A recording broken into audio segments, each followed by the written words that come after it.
Maintenant, c'est la rentrée cette semaine pour des milliers d'écoliers québécois. C'est l'heure des derniers préparatifs, peut-être pour vous aussi à la maison, donc pour les familles, mais également pour le gouvernement. Ce sera la première rentrée d'Yves Bolduc à titre de ministre de l'Éducation et ses fameux propos sur les livres dans les écoles.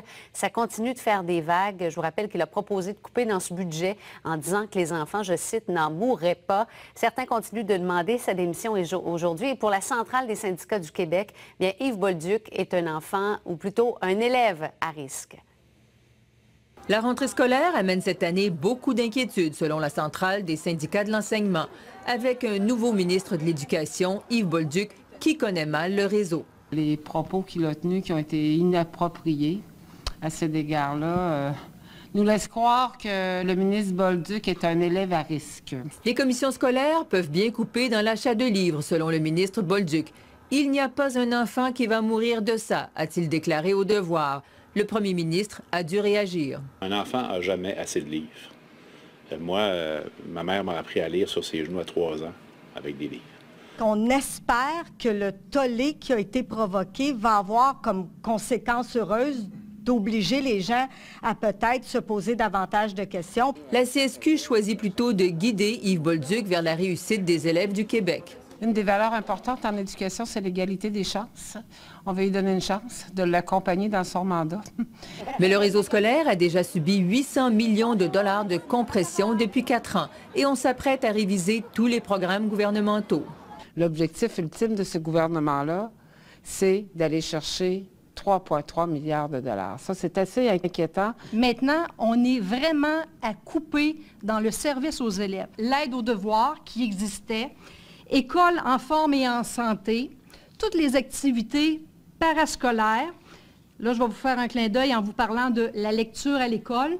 Les compressions importantes annoncées par le gouvernement Couillard préparent un automne chaud, selon la présidente de la CSQ. Son groupe et d'autres doivent se rencontrer à la mi-septembre pour déterminer des moyens d'action.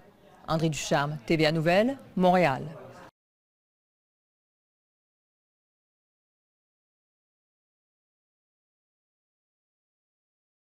Et moi, je vous dirais que c'était une décision unilatérale. Il y avait des discussions qui se faisaient à une table pour tenter de régler un problème de pénurie de psychologues dans le milieu de la santé, parce qu'eux autres aussi ont de la difficulté. Et le gouvernement a pris cette décision-là.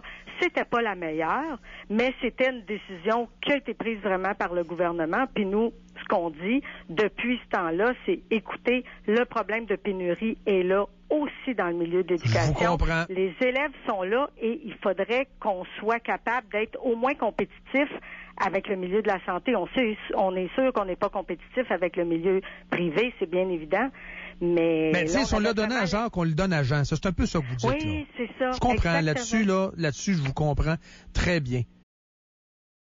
En fait, nous, ça fait depuis que cette prime-là a été octroyée dans le milieu de la santé qu'on a demandé qu'elle le soit dans le milieu de l'éducation également, parce que dans le milieu de la santé et de l'éducation, les professionnels qui travaillent dans les deux secteurs ont le même salaire. On fait partie du même programme d'équité salariale. Et c'est le même travail. On a historiquement le même salaire et c'est la première fois que ce n'est pas le cas.